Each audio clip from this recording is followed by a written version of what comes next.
I'm sure was a talented lyricist, and he wrote a ton of music, as I put in the piece. But there's a big difference between Schlemiel, Schlemazel, and Hasenpfeffer Incorporated, and he sang as if he knew me in all my dark despair. I thought what's the next line? I'm so sorry, Lori. I know the song. Looked right through me as if I wasn't there. As if I wasn't there. Okay. That song, it's just coming from such a deeply poetic place.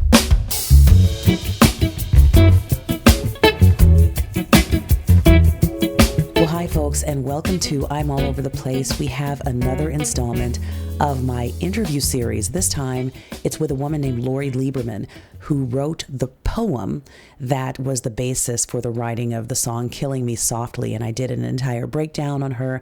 I hope you've had the chance to watch that or listen to it here on the podcast. I put it up as a bonus episode just so that you would have a frame of reference for this interview. So I'm doing several of these interviews, and if you appreciate them, please let me know. Leave a review for the podcast. Let me know your thoughts, or come to social media. Find me on TikTok, Instagram, all the places. But I liked throwing these in once in a while. I will be back to our regular format here in the next episode, but I hope you're enjoying these special episodes. I absolutely loved this interview with Lori. It's very extensive, but I think there's a lot here to glean, especially if you are a fan of that song. Her story is so deep and so interesting, so I think you're going to enjoy this interview. But I will be back with our regular format really, really soon. But in the meantime, please enjoy my interview with the wonderful, wonderful Miss Lori Lieberman. Your story is just so unique. Yeah. And just endlessly kind of just so many layers. There are just so many layers. Don't you feel, because I know I do, I feel like we've had many different lives. Mm-hmm. It hasn't been a straight road for sure. Right. And some definite things. And I don't know. I would say, I was thinking about this recently because I've been doing some traveling and just deciding to say yes to everything. Where before, because I kind of didn't like to fly and I was more reticent.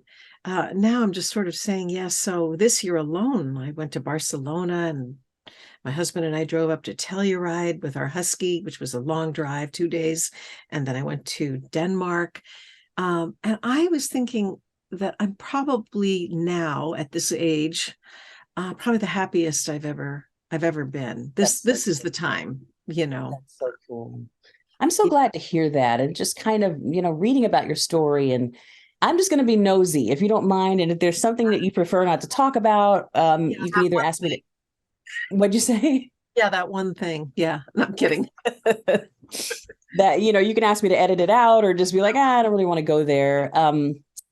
But just evaluating your story, and kind of just observing that young woman who first was, before I got on this call, I was watching you on the Mike Douglas show. Oh. And he's, he was obviously enamored with you, and it was like, oh, this lady's just going to be a star. And she's just, he was, really feeling you and where you were coming from and your talent, obviously. But it's like, to know all of the twists and turns that the life of that young woman would take, it brings comfort, I guess, to me to hear you say, and I think you might be around the age that my mom would have been if she had lived. But to hear you say at this age that you are the happiest that you've ever been is just, it's a really cool thing to observe. Yeah, thank you. That Mike Douglas show, it was the very first time I was on TV, and I was surprised that I did so. I was actually surprised that I did so well, because he asked me back, and like about 2 weeks later, I came back and I didn't do well at all. By that time, I had developed a strong case of insomnia, and I was watching the second appearance. I thought you sounded great. I don't know. I felt like I really I had him in the palm of my hand, and then I lost him in the second. It was a quick downward spiral. But that first episode, I also was struggling with some panic attacks. And I had one as he was asking me the questions. I know this because half my face looked paralyzed almost. And Oh my I goodness. thought, can I answer this question? Come on, Lori. Am I really going to pause and just not be able to respond at all? And I pushed myself, thankfully. Yeah. But I was so anxious. One thing that we didn't touch on, Dara, in the mini doc was, I had come out from Switzerland very naive. Sorry about that buzzing. Oh, I can barely hear it. It's Okay. not a big deal. Yeah. Well, I had come out of Switzerland to a 2-year college in Boston, then to LA, and got signed by this, management / production / publishing / everything, contract with those two gentlemen. And I was so shy and so surprised that Capitol Records, quickly signed us, that suddenly I was on stage, something I'd never done before. And I'll never forget the first time I was on stage performing. I was okay while I was singing, but when I was talking, I would just freeze. And so they decided, and I was grateful, Norman Gimbel decided that he would write all the copy between the songs for me. So again, I'm 19 and I thought he was younger than he was, to be honest with you, but he lied about that. But he was, I guess, 44, and he would write things and I would memorize them.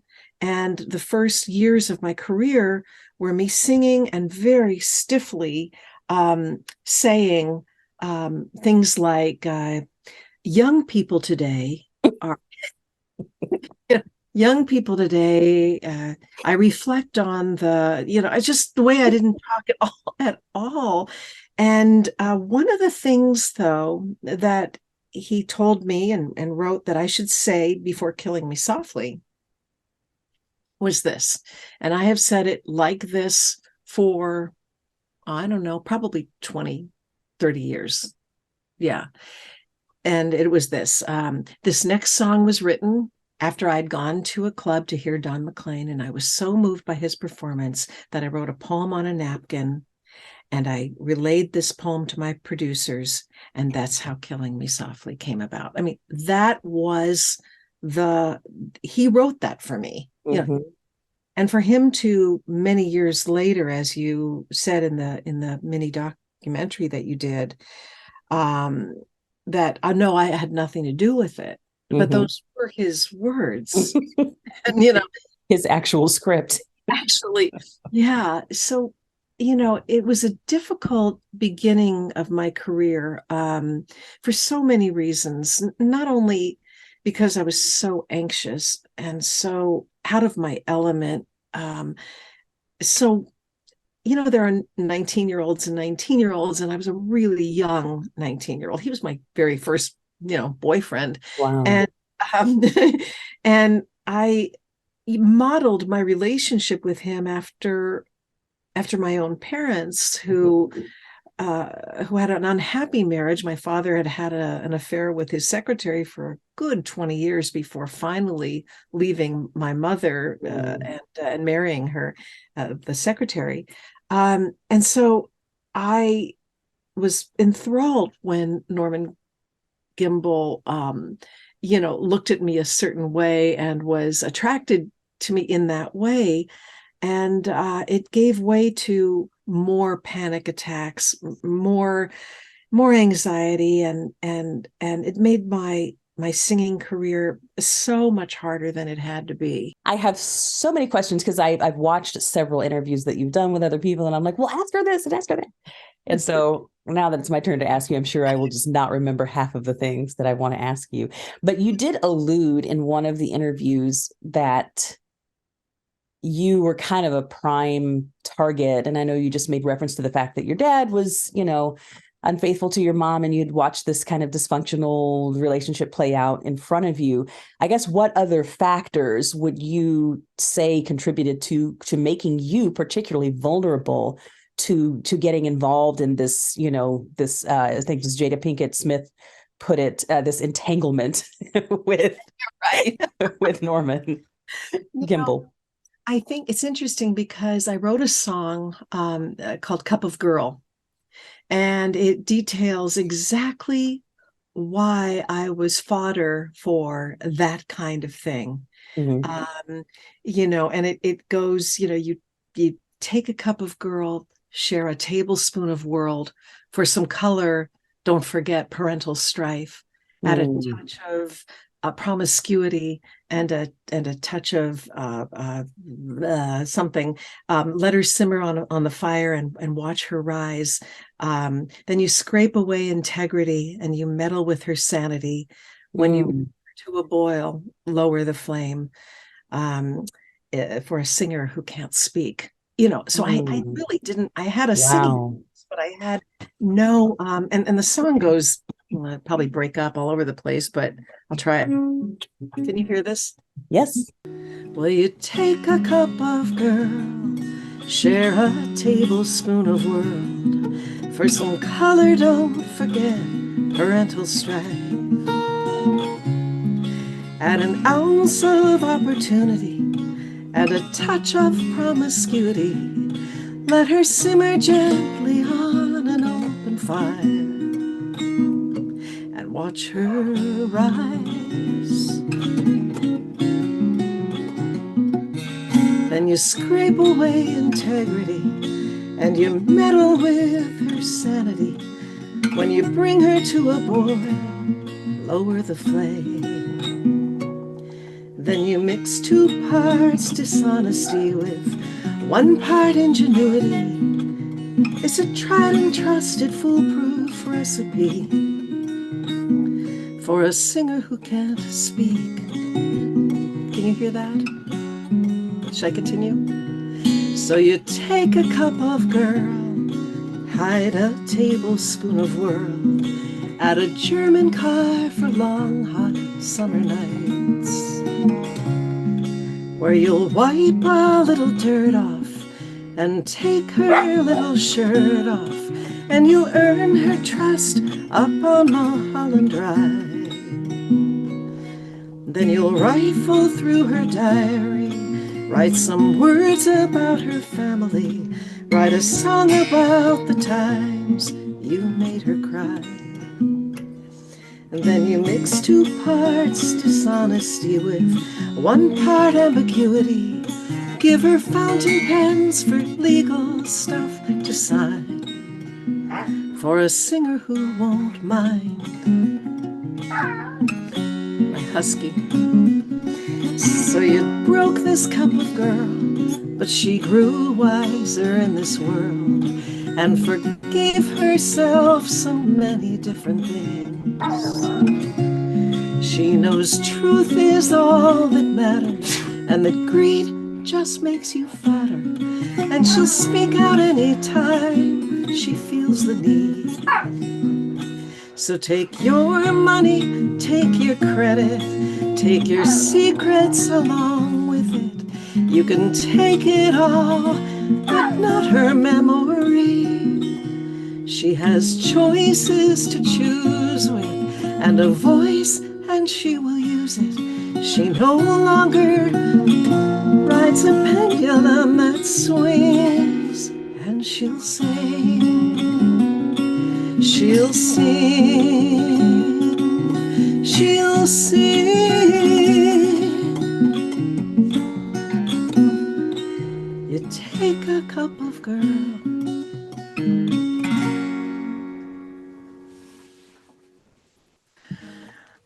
Lori. Lori. My husky was talking in the background. Did you hear it just adds flavor. It was perfect. I'm trying not to cry. It would be super unprofessional for me, the interviewer, to be like, I'm so overwhelmed. You're a singer. But that, But it's so funny because it's my father wrote what I would call word music in the church, and it was this kind of music. It was very plaintive and just meditative, and it just the space that you're just so authentic to the era that you represent. That I just feel every word of that. It's just so profound. What album is that on? If people actually want to hear that, Well, it's on a little known album called Bend Like Steel. So it's called Cup of Girl. Cup of And Girl. actually, um, that's the song that because it's on Wikipedia, Mm-hmm. when Norman Gimbel saw that and heard it, he was so furious and wrote me Oh, an email, something about, and I quickly deleted it as you had said, but before I did, I saw a couple of words like goulash and, how dare you, and I just deleted it. I wished I could have found that email again, but yeah. it I was mean, just it was a self-protective move. I mean, but the thing is, okay, so you singing that song now and listening to kind of the lyrical content, and you wrote that, what, it would have been the 90s, right? Maybe? actually, I wrote it. The album Ben Like Still came out, I think 2000, I want to say 11 or 12. Oh, So okay. it took me that long to Oh, well, write. he must have. Okay, yes. All Series. right. So, listening to the beautiful lyrical content of a song like that, and this is kind of the heart of the conversation that I wanted to get into with you. It's so poetic and just so beautifully expresses you hear what it is. We understand now that we know the backstory. Um, but the way that you put it, it's undeniably coming from the heart and the mind of a poet. And Mm. so when you say that you wrote this poem about having heard Don McLean sing a song called Empty Chairs, and then you brought this to Norman Gimbel and you shared it with him, and then he sort of fleshed it out into, a fully formed song. And I'm sure was a talented lyricist, and he wrote a ton of music, as I put in the piece. Oh, yeah. But there's a big difference between Schlemiel, Schlemazel, and Hasenpfeffer Incorporated, and he sang as if he knew me in all my dark despair. I thought what's the next line? I'm so sorry, Lori. I know the He song looked right through me as if I wasn't as if I there. wasn't there. Okay. That song, it's just coming from such a deeply poetic place. And again, not to disparage Norman or, the lyric, just for those who may be not be knowledgeable, the lyric that I recited before that about Schlemiel Schlemazel is the theme song to Laverne and Shirley, which he also wrote, and a lot of other kind of, functional type of music that was, he obviously was, for hire to do. But I remember reading a line where he said, I'm just sort of at the end of my creative or what inspiration. And it's so wonderful to basically have a muse like Yeah. you, like Lori, who, gives me this renewed sense of, whatever creative energy. And so for me, it's very obvious that Killing Me Softly, to think that the same person who wrote the Laverne and Shirley theme also wrote Killing Me Softly, that's just such a huge leap. It's a huge leap. And so what my real question to you, and again, one of those things that I'm watching interviews with you and shouting, like, would they please ask her this? The thing that I really want to understand is, do you remember the crux of the poem that you presented to them? And how much of that do you feel that final lyric contained?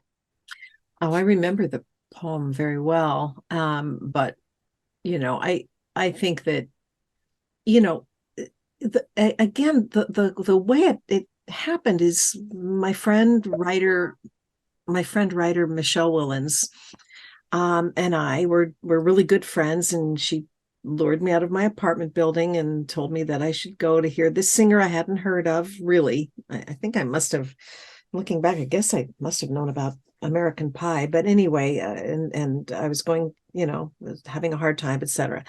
And then wrote this poem about sitting, feeling exposed, feeling like people were looking at me, and feeling like he only was singing just to me, feeling that way, and that I felt that they were reading my diaries, and I felt so exposed. I felt so vulnerable. And I couldn't believe that someone, I've said this before, so forgive me, who didn't know me at all, knew me so well. And the poem kind of went on in that direction. And when I called him, I later that night, and I said, I've just had an experience, and he said, tell me about it. And then I read him the poem, and he said, God, that could really be something with this title that I already have. He was I feel badly. I mean, I'm pissed off at him, but I feel badly that he can't defend himself because he passed away. So I'm trying to, sort of in my mind reconcile that. But he was smart. He was very clever. Yeah. It's funny, I think there are poets and poets, poets and serviceable, talented songwriters for hire. He could write anything. And any style. I'm not saying, oh, I'm so blah, blah, blah, but I could never do that. I can't really write for hire. If I don't write something from my own, my own feeling, it sounds really not good, and it sounds inauthentic. It just doesn't sound like something that I'm pleased with at all. But he could. So he was really good at, being that kind of craftsman, having studied with Frank Lesser. His background was Broadway, and he could write in a journal or in a book a ton of titles. And so when I told him about this, he said, I think that'll go great with this title that I read in a book called, and the title that I lifted, as you had said, Dara, was Killing Me Softly with his blues. And so we talked about this for the next few days. We talked about where I was sitting, what I was thinking and feeling. And, we really together honed this lyric before it was shown to Charlie. So I didn't show the poem to Charles Fox. I showed it to Norman, but then I didn't show a lot to Charles Fox, who was very dear to me. He was a lovely person. He really is. But it's so funny that you say that, because there was a section of the thing which I kept, of my piece, which I kept, and that I had to take out because it was getting too long. And I made this comparison between what you're saying exactly, that she did not show this poem to Charles Fox. He was not the one that called her and asked her about her experiences. He wasn't the one who wrote the lyric. And so it was Norman Gimbel. And I went back and forth, and I was showing their pictures, and I wondered how you might feel about me taking time to sort of make that distinction. And it was kind of pointless because the thing ended up being over 10 minutes anyway, which was what I was trying to avoid. But now that you say that, I'm kind of sad that I took it out, because I really went out of my way to try to make the distinction between the two. Well, it's so interesting because it's true. The whole personal relationship was in secret for years. So whether Charlie knew it or not, we chose not to show him. And I think that he would have killed Norman had he known, that wow. had messed up a professional relationship the way he did, and our relationship ended. One of the endings was when I decided to depart from that script in a show, and I had a great time. I don't know, I was messing around with a band, and they were talking to me, and I was laughing, and it was a booking with the Persuasions. Can you imagine? I opened for that. What a booking. Now that is creative agent. I think that would go, let's have Lori open for the Persuasions. Anyway, and I got off the stage, and right in front of the audience. I'm not kidding. It was so dramatic and so painful. He yelled at me, and he said, you were a fool, and you sounded like a fool. And I, shortly after that, when I wanted to get out of my contract, and they wouldn't allow me to leave. That's honestly where I do fault Charlie Fox. I do, because I was 23 or 4, and they had already, as you said, made it as songwriters. And yet I had to find money to pay for a lawyer. And they actually, in the things that you said about me owing them monies they had put into my career, when we all traveled and they stayed at the Plaza Hotel, things like that. So when you say he said, "Oh, you were a fool" and all of that, is this Norman speaking? Yeah, Norman Gimbel. Yeah, so Norman Gimbel, because I had departed from his script, Young People Today, I reflect on, and instead I decided just to have fun and wing it in between songs, and that's he was so upset with me that he called me a fool in front of the audience. It was horrible.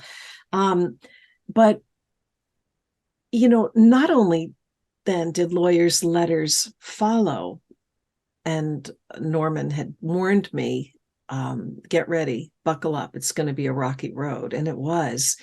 But they also, in a letter, threatened to prevent me from recording for 5 years. An extension to the contract I'd signed was up.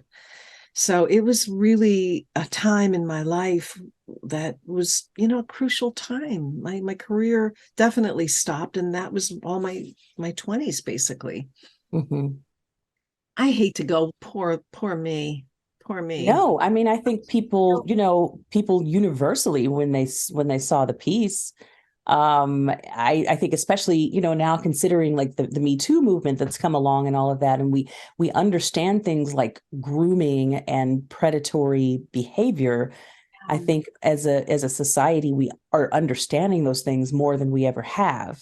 Yeah. So I think it's actually a really a cool time for people to learn, more people to learn about your story, because the openness is there, and probably there are fewer people who would simply go, "Wow, she was just, she should have known, she was trying to get ahead or whatever." It's like, no, this is a 19-year-old girl, and I think the level of responsibility versus where he was in his life and the power dynamics that were at play, I think people get that. For the most part, there will always be people who don't want to, but I know I think people do. But I feel in a way like, maybe I'm crazy, but I feel like today young singers are a whole lot smarter than I was. I really do. I mean, I never could have made it on any of those shows, American Idol or The Voice or any of those. I mean, I feel like they come equipped with much more savvy than I did. I feel like I don't know. I don't know if it's going to be as common as it was back then, but I don't know. Yeah, I think that there probably there are just more cautionary tales, I think, that we have that have come to light of the exploitation of young people. But then, you still do hear people like, I don't know, Taylor Swift and others who kind of describe certain predatory behavior in the industry. And that it's kind of, everything's changed, but everything's also kind of stayed the same, unfortunately, in a lot of ways. But I'm interested to know, like, what was the role of your parents at this point? I mean, you said you had lived in Switzerland, but were your parents back in the States by the point that your career started? Yeah, and that's the other part too, Dara. I mean, they had come back to the States temporarily and then went through a really awful, messy divorce. So neither one was really around for me. And Charlie and Norman were kind of my family. They became my saviors during that time, because it was a mess. I mean, my mother took his passport, my father did. It was just like, really awful stuff. But yeah. Now you said before that you think maybe it was possible that Charlie did not know about your relationship with Norman. Yeah. All of those years, I think at the very end he did know. He did. I remember we used to play tennis, the 4 of us together. So yeah, he knew in the last year, but I always liked to think of him as being kind of the innocent, and yet when I wanted out of my contracts, they both were a part of that. And as time went on, it's Charlie who has obliterated me from the story and my involvement, and changed exactly what he also knew as the truth. I have some performances with him in the audience in the early 90s when we tried to rekindle our friendship, and I said the same story. I even pointed him out in the audience, and so it was no secret that this is the story of how the song was written. And yet, why do you think they did that? Why do you think that they started to change the story? I think they were frightened that, I don't know if I should say this, but I think they got nervous. Let me just say that. I think they got nervous that maybe I would, finally seek an attorney to do this. I don't know, I just have to say this.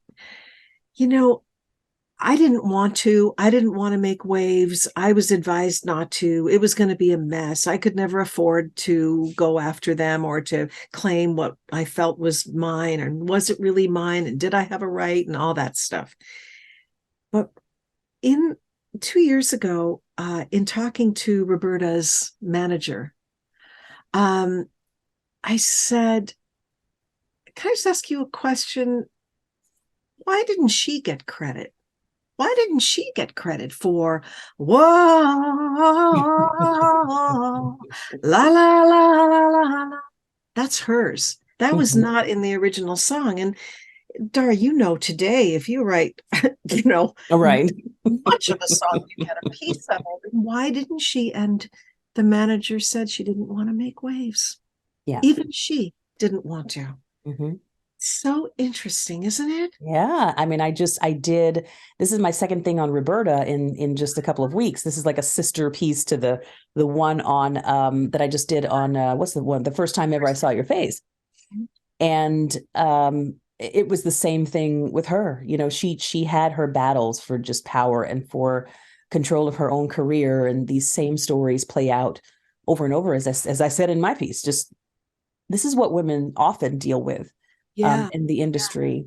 Yeah. And, I think in terms of writing credit for something like that, because of the age we're in now, I think since the song, I'm trying to remember I think it was called Blurred Lines. And it was a song that Robin Thicke and Pharrell did. And I think this was probably, 2016, I want to say, 2016, 2017. Yeah. And there was, a lawsuit that came from Marvin Gaye's family that alleged that they basically lifted the beat from his song. And I'm trying to remember the name of the song because the line, the title of the song is not in the lyrics to the song, Marvin Gaye's song. But anyway, the family said that it was based on a Marvin Gaye song. And I think today, and they won, Marvin Gaye's family won that lawsuit. And so from then on, we have started to see some really meticulous, very tedious sort of fiddling with 5 and 10 writers appearing on one track, because production is such a big part of songwriting these days, where it wasn't necessarily in the age of singer-songwriters in the 70s, 60s, and 70s. It was it was a woman and her guitar, and essentially that was the song, versus now where it's you really have to account for all of these different production elements. And so I'm not surprised Roberta didn't receive a credit for that, because I think, a lot of folks were probably just arranging, and things were not, it just wasn't thought of as a part of the songwriting process. Yeah, I think you're right. Also, by the way, George Harrison's My Sweet Lord and Your goodness. Right. Yeah. The Shirelles. Yeah, I know what you mean. I think that's probably, things did shift, Yeah, they've changed a lot. But then, there is, also the issue, like you were saying, of just the I think women in music. It just is. And I've been in that position myself plenty of times, even though I am a songwriter. But in terms of like, whatever it is, production or ideas or whatever your contribution is, you're just kind of, you just would rather not make waves half the time. Let me just stay out of the way. Let me stay in my place and, just be nice, be sweet, and, not be too disruptive. Right. It's so true. Yeah. So you had the chance to meet Roberta. I've included a photo, which I hope was not photoshopped. It's not. Okay. Can you tell me about that? Because there were a couple of people that asked, and I think the story that I read was that she wasn't necessarily even aware of this whole shifting story that started to happen in the 90s, where they claimed that you didn't have anything to do with this, which, just for the record, I believe had to be financial. And that's my opinion.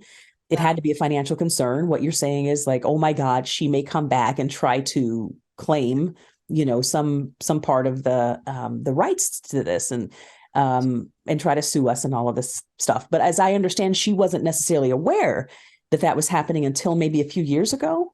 Yeah, she wasn't aware. I mean, she heard the song, she knew it was, and you explained how she heard it on the airplane and recorded it, but no, she didn't know. And it's true that when she did learn the truth, she was very, very, very upset. Very upset. And I did have the chance to meet her. I was performing, at Carnegie Hall. Let me just name drop that one for a bit. And this was a few years ago, and she had asked me to be a part of her documentary. And they filmed a whole bunch of stuff, but in the final, I don't know if you've seen it. Yeah, that's all right. Just a small little bit, but that's fine. I really appreciate it. But yeah, when I met her, she's still, she's not well. Yeah. And she wasn't really well then. What year was that you met her? I met her when I was at Carnegie Hall for the second time. It was 2019. Yes, that sounds right, because I think I read that you all had the chance to meet. And by that time she was not well, but it meant so much because when I walked into where she was living, and she looked up at me, and I, went over to her, she said, "So long, it's been so long." And she took my hand, and we had, a really lovely moment. I know that she was fierce.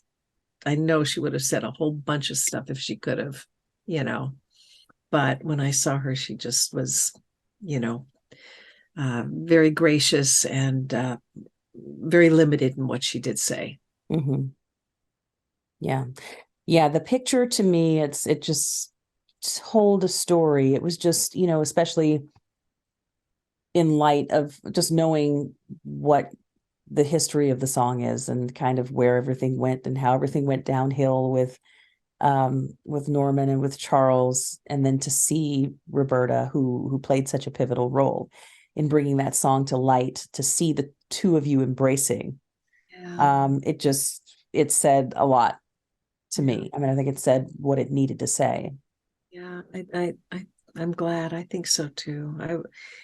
I'm so happy that in my life I got to meet her. I'm so happy I did. She changed my whole life. And she's such a beautiful artist.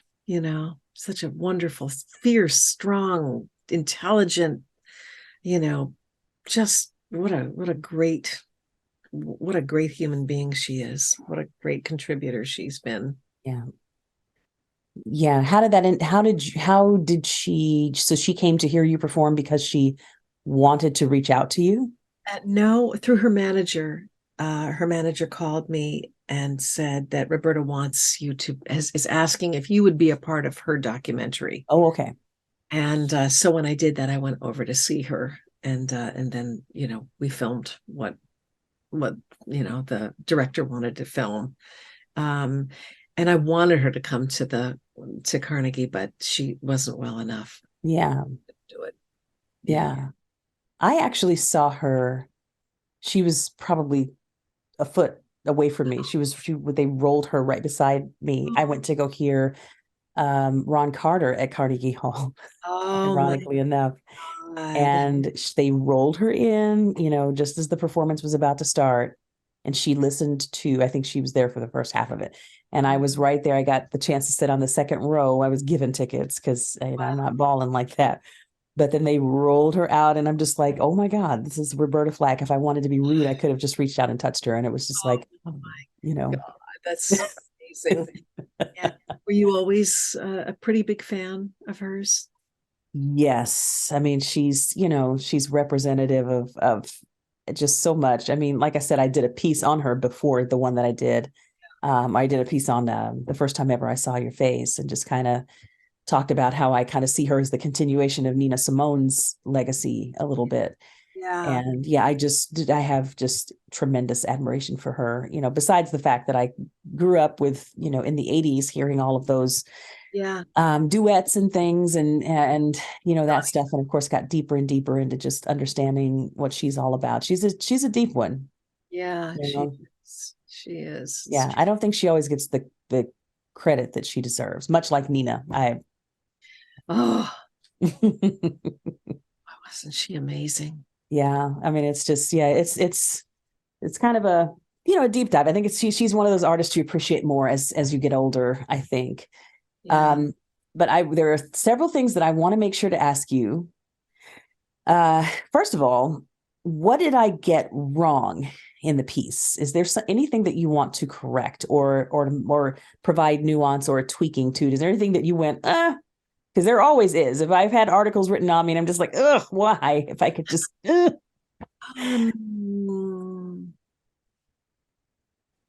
Was there anything? The only thing I would have wanted to add is just the part of that they, when they sued me, they also threatened to prevent me from recording, and that scared the hell out of me. Was there anything else though that I don't think so. I think you got so much of it right. I think that's why wow. when I reached out to you, I said, thank you so much. It was like, it's a hard story for me to listen to and to know that, God, Lori, where were you? Where were you? Why didn't you speak up? Why didn't you? So it's hard because I feel like in my own life, I've made so many changes. I'm basically a happy person. I've got a nice life and kids, and still doing music. Just released my 20th album. I just feel like, I found my way. And thank you, by the way. Thank you for saying she's one of the lucky ones, and how you segued into that. That was, that really meant a lot to me, because had the piece ended with poor Lori, I just would have felt probably really bad. And I'm so glad that you did that. So Yeah, absolutely. it actually made me cry, and I sent it to I've sent a text to my assistant, and I said, it is just awesome. And she said, wow. And I said, yes. She said, great. And I said, I know. I was so nervous. I was like, I said, it's one of those emails that you just like, just send very quickly. And I know I had said I wanted to make sure that you could preview it before I put it up. And then when I tried to send it to you, I was like, oh my God, it's not going to let me attach this huge file because it's over freaking 10 minutes. So it was over 3 gigs. And I'm like, how do I get this to her? And so, I apologize for a week. What did you say? You're going to sleep for a week. God, I just don't see it. I don't think there was anything in there that hit me or pulled my ear or anything. So glad. I thought it was really, as I said, I thought it was like probably the best piece that I've ever had written about me, truthfully. Yeah. I mean, my husband, I said, you gotta, and he came in, he goes, whoa. I said, what do you mean? He goes, she really got it. And I said, I know, right? And he said, yeah, she really did. And, he's protective of me. And he's Italian.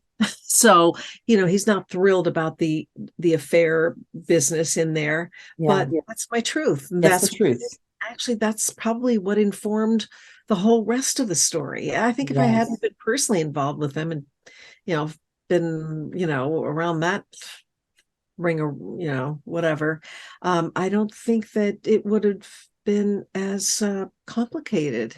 Yeah. Right? Yeah. And I thought about that when I was telling it, because I was like, with these little pieces, and I've done these things for probably a year and a half or, so in the way that I'm doing them now. Yeah. I've done these pieces for about a year and a half, and I just find stories that I find compelling, and I want to, just talk about it. And I just put it, I do these here in my living room or my office, and just put them out to the world. And in my mind, and for me, they exist in my mind. Yeah. And Yeah. I just share my little gift, and that's it. And then I find out, then it goes out to 200,000 people or something. And the person that I do the story about sees it, and it blows my mind. I just never expect it. I never expect the Yeah. person that I am doing the story on to actually see it and have to grapple with what I'm saying about them. And so I take that really seriously. I really do. And I really want to get it right, even though there may be things in it, like you're saying, that may be inconvenient for them to hear talked about. Right. But I kind of want to tell a complete story and a compelling story. So yeah, it's really, I've gotten reach outs from several people that I've done pieces on. And then there have been probably a couple where someone who was not, the piece wasn't on them, but they were mentioned in the piece. They had a significant part, and they reached out and they hated it. Oh And no. and they were like, take it down. How dare you say that? Yeah, there have been a couple of incidents like that. What I really want to ask you is, do you feel in retrospect that it was the right thing for you not to pursue any sort of legal action around not having been included as a songwriter? So that's, for then, whenever that period would have been, even if it was when you finally made the decision to leave or they let you out of your contract, do you feel like it was the right thing to just let it go for that time?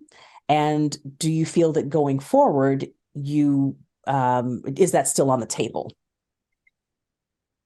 I really regret that I didn't ask for what I deserved. I really regret it. I thought, yeah, here, take that one. There'll be more. There'll be more of that. And frankly, in that first album, there were quite a few songs that came from my personal experience. And in my second album, there was the whole thing about house full of women, and my two sisters, I have two, mothers, I have one, fathers, I have none today, he's gone away. I mean, it was built on my story, on my poem, and things like that. I never asked for anything because I didn't have anybody else to talk to about it. And I just, isn't that cool? They think I'm worthy, they think my story is worthwhile. And so looking back, I really regret that I didn't say, for credit, I'd like to contribute this line or that line. It wasn't even part of my vocabulary. Is it off the table now? I think it is. Yeah. There's this whole statute of limitations, and yeah. Is there a legal statute of limitations for that? There is. I was counseled by an attorney a couple of years ago just to let it be, which really pisses me off. But yeah, and Don McLean, by the way, is such a champion for me. Yeah. And that's a complicated story on its own. He's an interesting person with an interesting history. But he is, just recently even, you gotta go after them. You have to. He still is like, you got to. And I'm like, yeah, I don't think in this lifetime I will.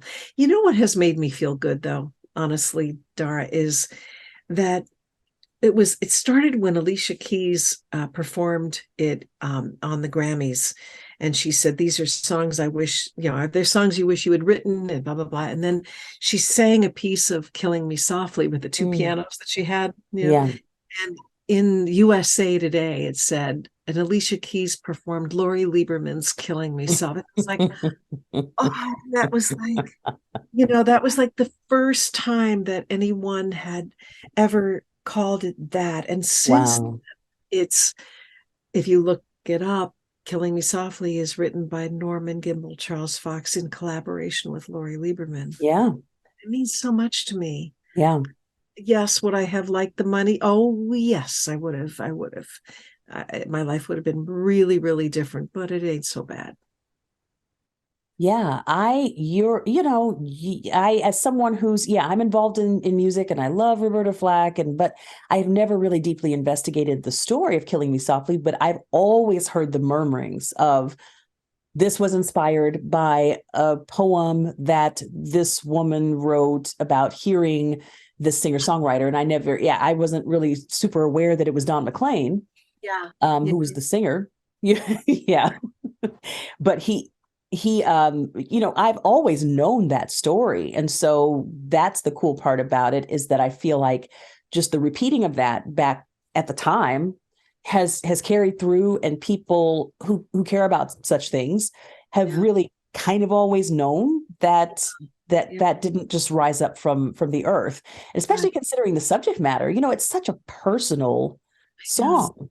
I know. And it's not, clearly just from the lyrical content, you can hear that the song comes from a much deeper place than just someone sitting down and going, okay, let's figure out some love song to write about, whatever, some functional thing. It's not that. It sounds like what it is. When you hear the story of what it is, it makes complete sense.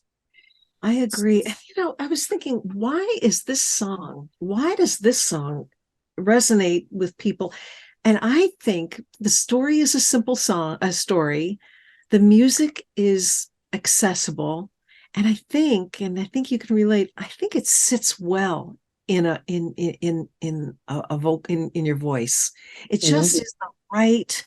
It just feels, a lot of people can sing it. But what always surprises me is that ever since the Fugees, which I love their version. I love Lauryn Hill, but ever since then, it's a happy song. Strumming my pain with this babe one time. Yeah, it's like, but it's such a sad song. But it's a sad song. It's, I heard it just, but hardly anyone ever taps into that. They really don't. Their expressions are not that, even on American Idol, The Voice, they recently, I felt all flushed with fever.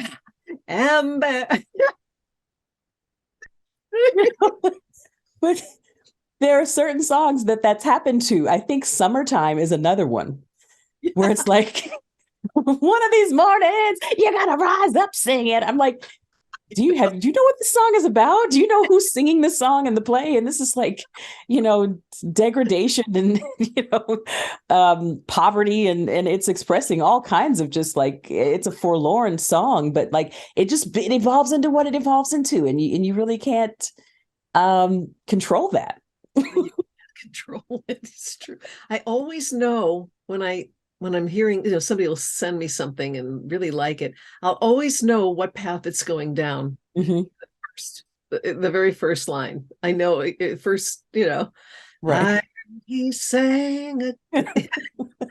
Yeah. I just, like I said, my dad was a songwriter, a prolific songwriter, in Christian, I would say gospel music. But that was one of the things that he kind of hammered in our heads. It was like, he wrote what I called word music. So it was very scripturally based. And we grew up in a kind of I don't want to say a sect, like it was a cult or something, but the type of Christianity that I grew up in was very much focused on reading the word, understanding the Bible, every jot and tittle, and what exactly does this mean, and what is the expression of it, and are we interpreting this correctly, and here's the original Greek and the Aramaic. And so we grew up in this word movement. So for him, I'm sorry, and so much foundation. Yes. And he wrote a song called Words, and it was, the lyric says, the words you say each night and day are more important than you'll ever know. And I hate that I don't know the next lines because it's still painful for me to listen to his music. So I don't go back and do it very often. But that was how important lyrics were, and we weren't even allowed to listen to secular music growing up. I would sneak away and I would get a radio and, listen to songs like Killing Me Softly in my bedroom, just sneaking away and doing this because this was forbidden music because they were so concerned about everything that was going into our spirits, as they would say. So when I hear a song like strumming my pain with his fingers, like, oh my God, you just have to stop and meditate on that line alone. Singing my life with his words, like, what? Yeah, right. I mean, that is like, I sang a ton of Great American Songbook stuff when I first started. And I noticed, by the way, that your most recent album is Great American Songbook stuff. And the lyrics, you said he was, Norman Gimbel was mentored by Frank Lesser, who was just an incredible Great American Songbook writer. But I mean, this to me is at that level of writing, the combination of what you obviously communicated to him through your poem, and then what he was able to do with it. It's just, this is epic. This is epic. I mean, it's just so lyrically significant, which is why it's lasting, I think. And, in combination with the melody and the chord changes that Charles Fox wrote for it. Right. I think that, Charlie, it was interesting too. I mean, first of all, whatever part I played on in that, thank you for saying what you said. The melody was at first, killing me softly with his song, killing me soft, and I couldn't get that high one, but he wrote. It's true that he wrote the music very fast. I don't know if I liked that much when I first heard it because it felt like a circle of fifths. I'd heard that melody kind of before. It felt a little French. It felt a little, I don't know. But one question I do want to ask you, and this is just so random, I guess, but I guess we're just getting into hypotheticals and theoreticals here. But okay, I have two questions that are related to this. First of all, because I went back and listened to some of your old album and it was hard to find. I couldn't find your first project on, I do YouTube Music, but I don't think I found it on Spotify either. Is it on there? They never really, Capitol didn't release the first 5 albums I did. Yeah. So, I've tried to get the master back, by the way, for the first one, but so expensive. God. So do you think they will release that? I don't know. Not unless I do something. And they quoted me this, exorbitant price. I just don't know. I don't know. That's unfortunate. I mean, I found a few of them on YouTube. Yeah. Yeah. Just people who had uploaded them. But I'm just like, well, what a shame. We can't.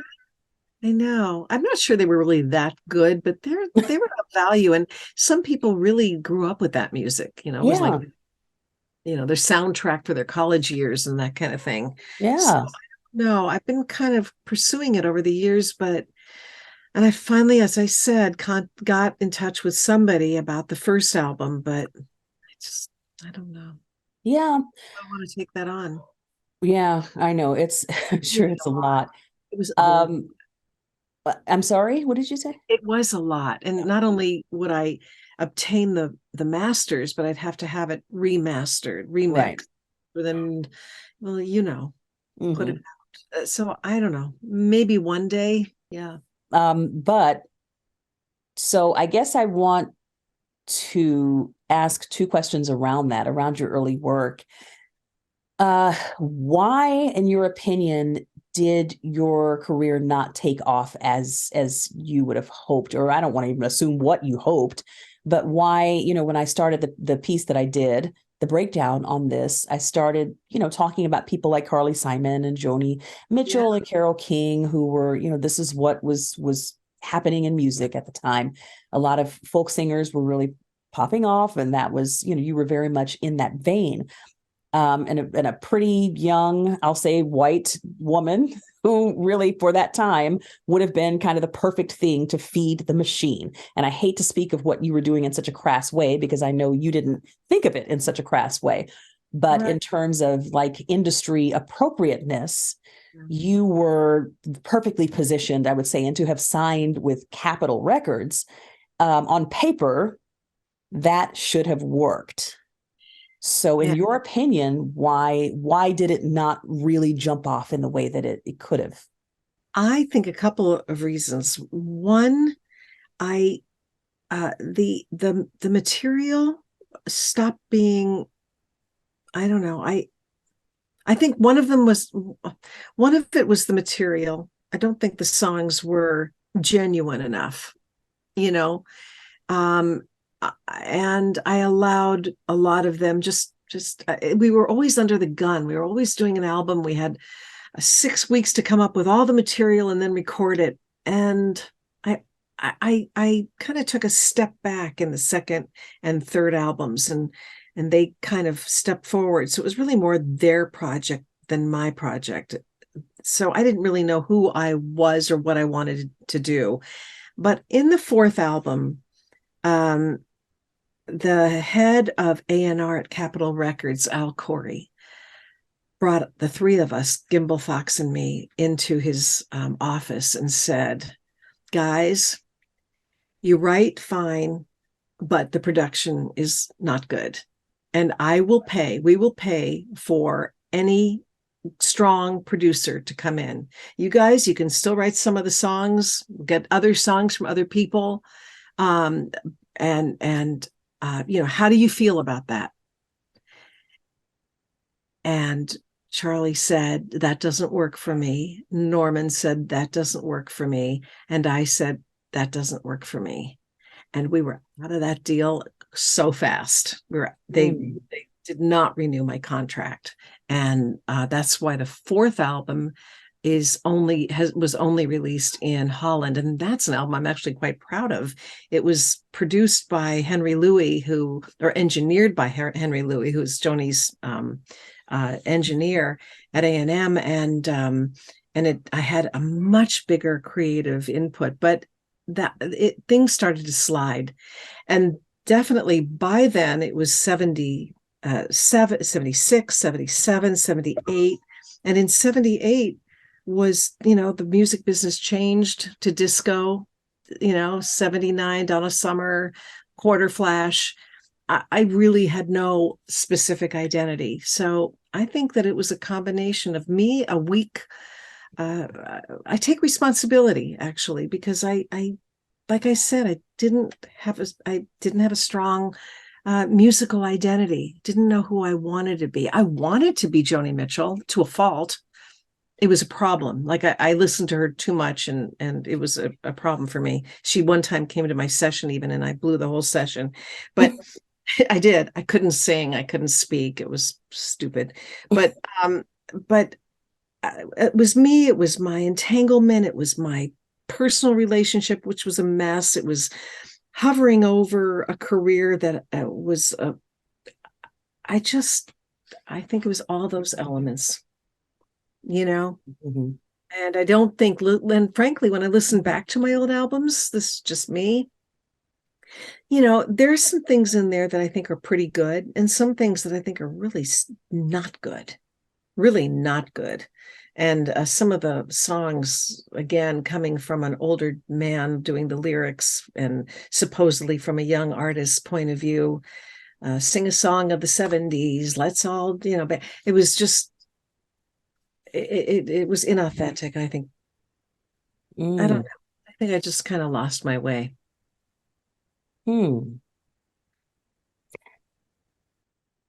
I also want to ask, and now this makes it a three-part question. So why don't you feel, because Killing Me Softly was definitely, of the caliber that it really should have connected. Why do you not feel like that song in particular connected when you sang it versus when Roberta sang it?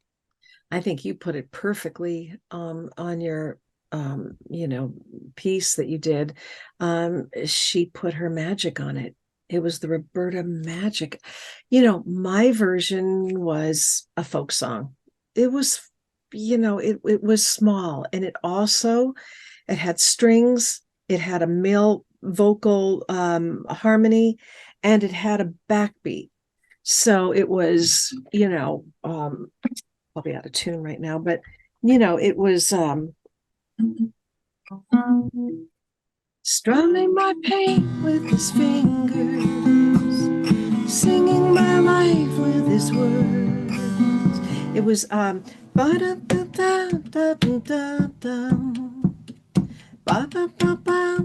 it was that. And when she did it, it was and then of course she added the great, choral effect and the electric piano and she opened up the song with her. Whoa, I just think, and being who she is, of course, my version it appealed to some people. It was sort of starting to rise up the charts. I think it got to 100. Maybe out of 200, I think it got to, I'm not sure, Billboard, maybe 99 when she recorded it and knocked it off. But I don't know. I think it just, it just didn't have her wonderful magic. She brought it to the world. Yeah.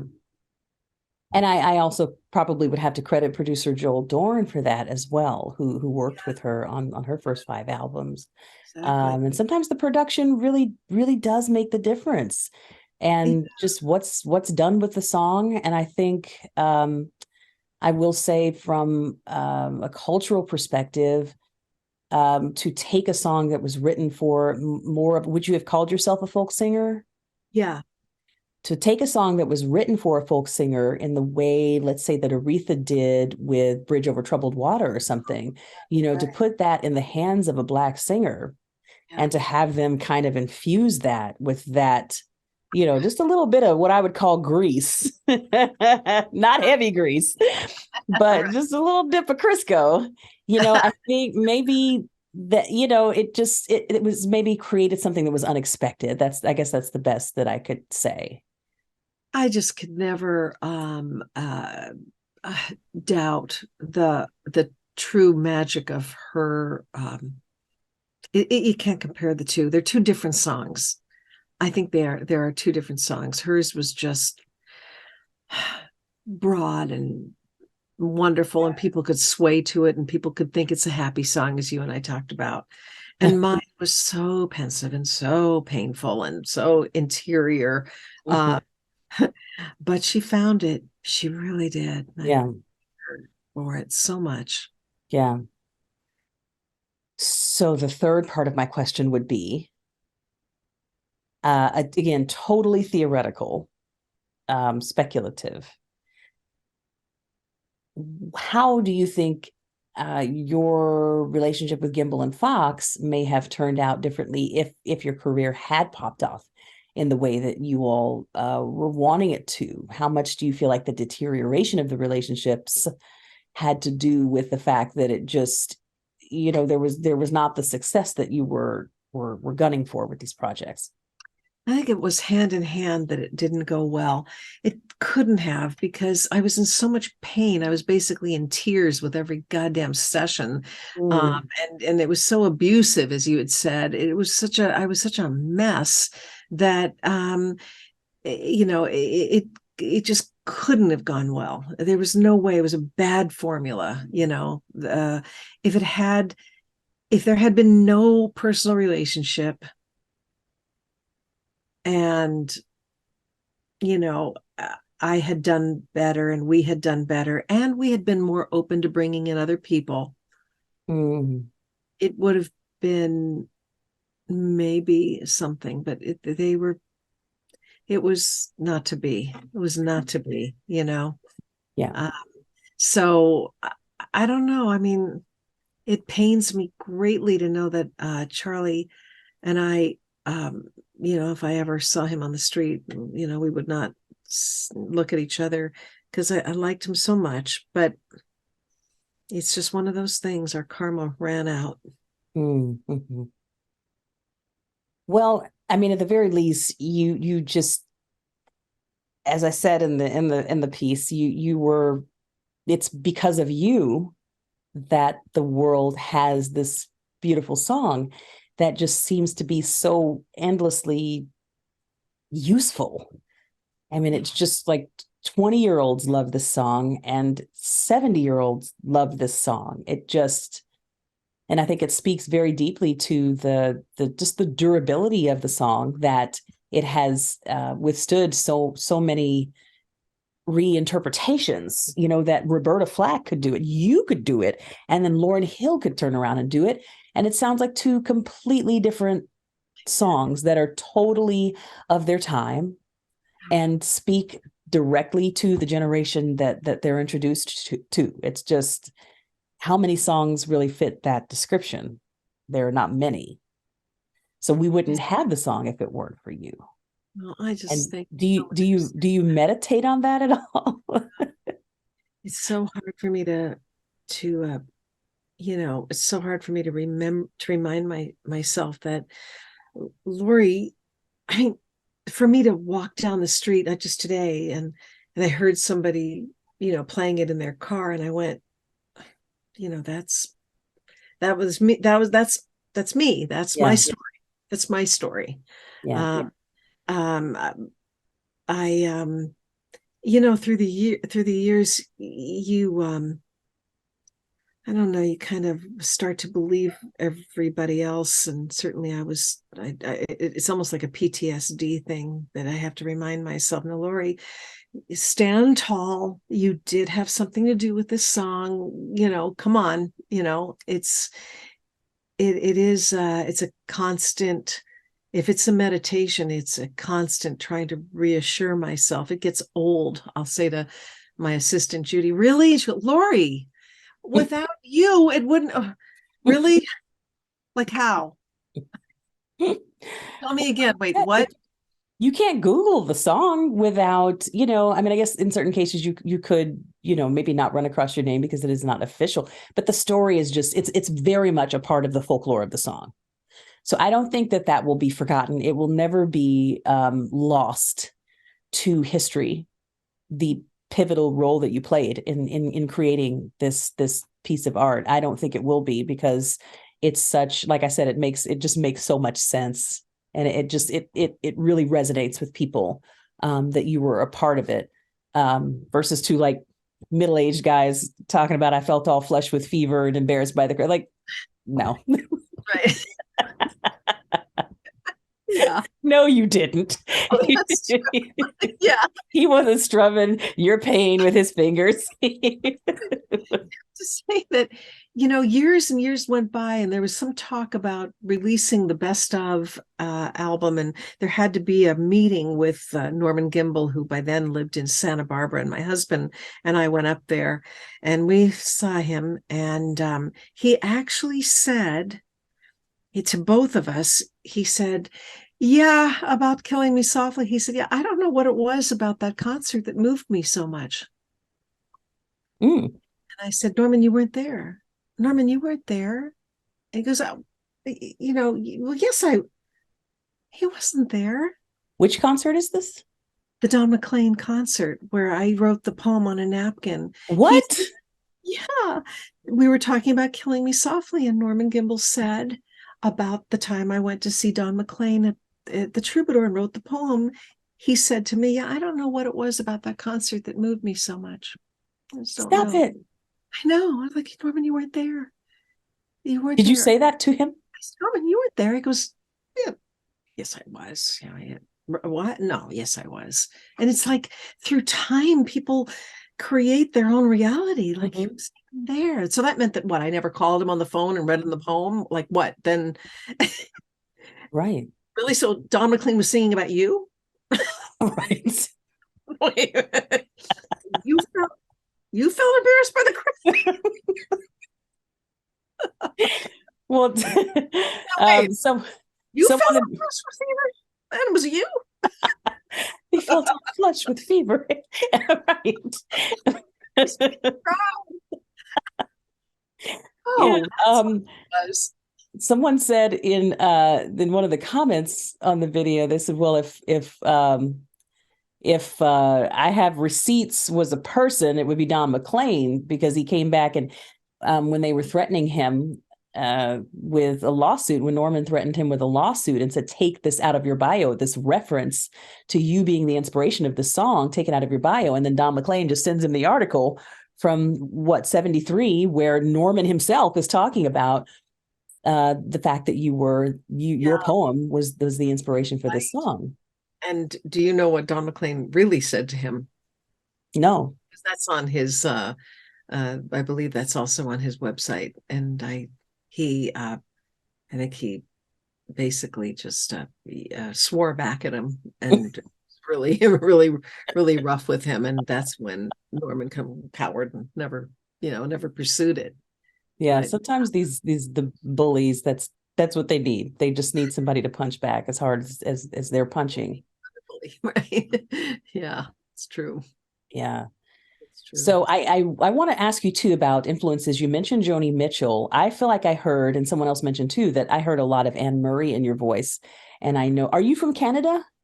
No, LA, okay. And then Switzerland, LA, Switzerland. Okay. Yeah. I don't know why I got the impression you were, that Canada was involved in your story at all. Yeah, but I did grow up with a weird accent. It was a melting pot in Switzerland. So all of us kind of talked a little bit like that, like a little Canadian. Okay.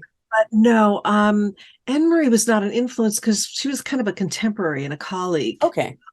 As was, the other people. But my influences, of course, as I said, it was the first time in Switzerland when my sister brought back some albums and I heard Joni Mitchell and Judy Collins and I went, I think I can, that I can relate to that. I feel like because I played the guitar since I was, 10.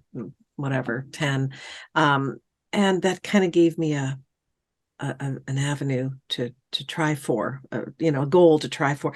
But my other influences were, Tom Rush, James Taylor, of course, Dylan. But I would say probably Judy Collins, Joni Mitchell. They were the big ones for me. Mm-hmm. And like I said, it was kind of a problem for me to listen to too much Joni because all I wanted to do was sing like her. It was a problem. It was a problem. Like, Lori, can you stop listening to Joni Mitchell? Yeah. Okay. Yeah. I also realized, I'm so sorry to interrupt. And I also realized that, I was writing a lot, not like Joni Mitchell, mm-hmm. Amazing. So yeah. There was that. Yeah. I also feel like there are some parallels with what, in a weird way, because I did another story. One of my favorite breakdowns that I did was on Paul Simon and Art Garfunkel's. Oh, did you see that one? I loved it. Yeah, that was so good. Thank you. And I love that you got the early, the very essence of Sounds of Silence. Just the two of them playing, and I loved that whole piece. Was wonderful. Thank you so much. Mm-hmm. Yeah, I feel like there are some real parallels between what happened with Killing Me Softly and what happened with The Sound of Silence. I mean, it's not the same thing, but it is kind of a reflection of maybe changing tastes, the taste of the culture. And that was, mid 60s. So by the time you came around, it wasn't that there weren't these kind of folky singer-songwriters, but it was kind of reaching its apex, I guess, in 71 when you came along, and it would have been kind of beginning to shift some into more of kind of a rock, I don't know, something. Yeah. Or a more pop focus. Yeah, it became Eagles, Jackson Browne. Yeah. James Taylor, but not just James and his guitar. Right. With the LA Express, mm-hmm. Became more jazz, rhythm based. Mm-hmm. Yeah, I think you're right. Yeah, and I mean, you had people like Carly Simon who were definitely having these kind of soul bearing singer songwriter, just the writer and their instrument kind of things, but very quickly it did sort of become just a little fancier. Because I couldn't find your early albums. I don't know what your musical progression would have been at that time. But from Yeah, they became a little more country, and then they became that one album that I'm proud of that Henry Louis did. They there was a bigger nod towards, I think, the Joni thing, so it was a little more explorative. Uh, but there was some growth, but yeah, the music changed. I blame it on my husband and Saturday Night Fever and the Bee Gees and disco. I just do. It's his fault, and it always will be. And it makes me for a very good relationship. Right.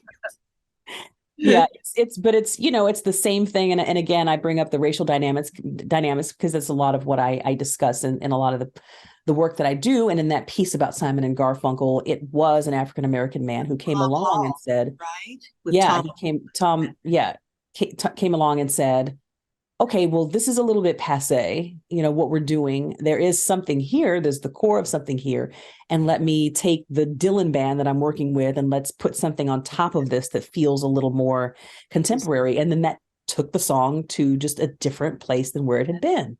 That's true. And it took a producer to be able to do that. Yeah. It's very true.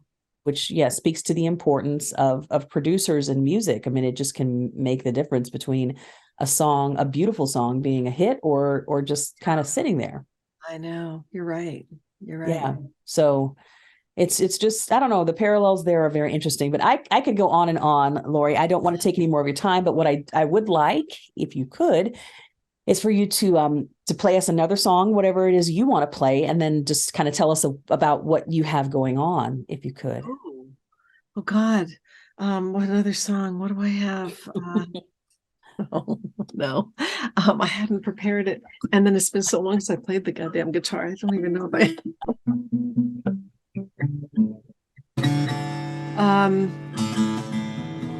does it have to be one of mine?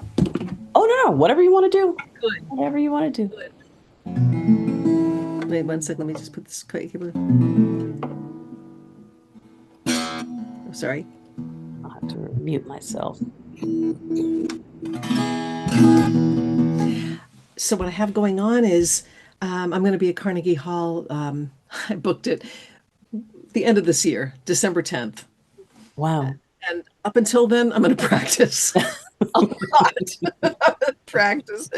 And I'm just going to enjoy my life. I'm just going to enjoy myself, really. Yeah. I'm taking my daughter to Amsterdam. I'm traveling. I'm going to be writing, but I don't know right now. I have to think about a lot of things. Yeah. But here's a song that I know you know, and I've always loved. So here we go.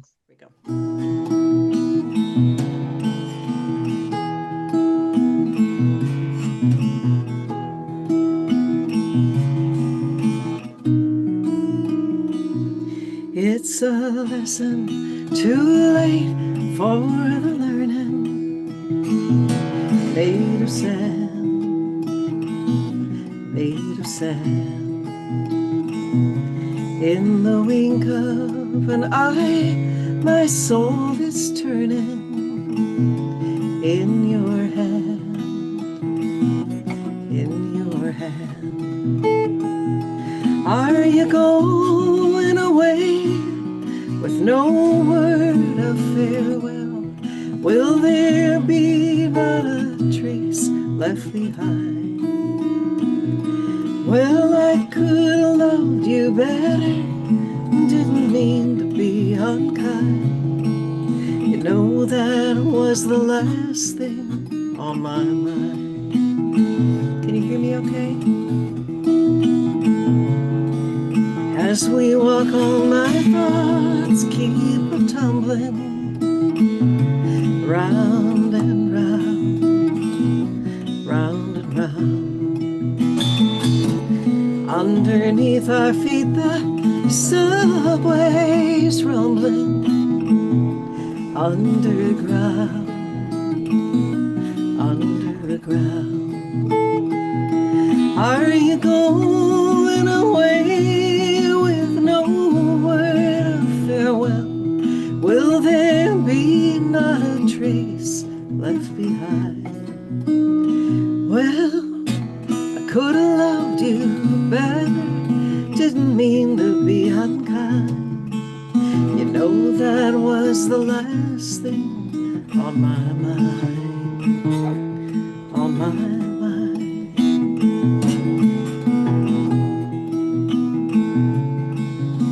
Ooh,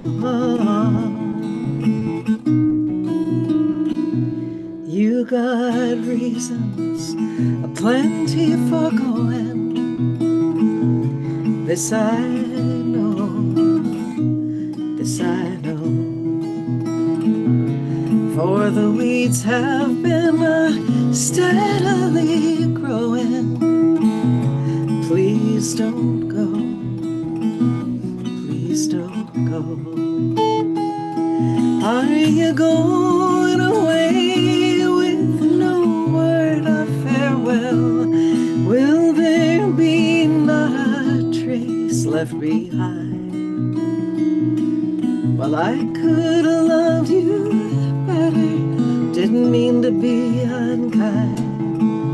You know that was the last thing on my mind. You know that was the last thing that was on my mind.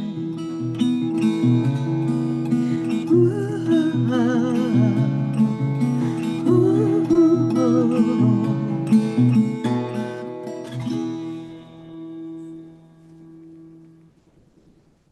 So beautiful.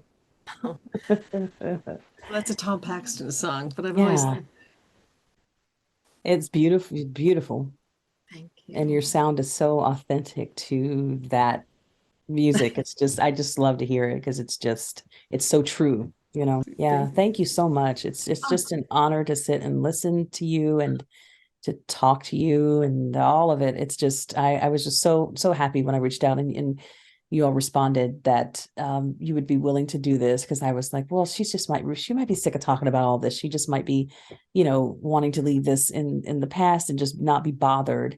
So I'm so happy that you're just open to discussing this and being honest about your story, because I will say it, it's meaningful, especially to young women. And those are a lot of the comments that I'm seeing on the posts about it. It's just, it has resonance, and I think it can be a bit of a cautionary tale to young women, in the here and now, that like, hey, don't give away your power, and I believe that you, as we all do, you did the best that you could. And so I hope that you know that. I hope that you don't judge that young woman too harshly.